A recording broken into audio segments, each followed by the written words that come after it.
sira. Balikan ko uli yung press con na yan. Nilabas. And then, suddenly, tinabi na may conflict naman ako, being the mayor, and at the same time, being a member of the ICI. By the way, I'm not a member of the commission. I'm not a commissioner there. In fact, sila nga yung gumawa ng workaround nun na legal advisor investigator. Pero inis out na ako nun eh. Tinanggal na nila lahat. And then suddenly, here comes a below the belt naman na accusation na ay dahil merong project si Diskaya doon at maanumalyang tennis court. Ay, sobra na yan. Yun na hindi ko matake. Di ba? Parang pinapalabas mo pa na korap ako. Ay, yan na. Mag-aaway na tayo dyan. Ano?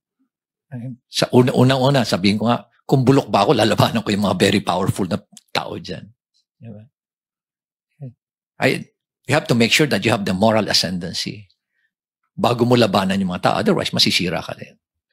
So nonetheless, I think I struck a nerve. No? I don't like to, expound further. But I believe I struck a nerve or several nerves na they panic at kaya ganun ngayon nangyari.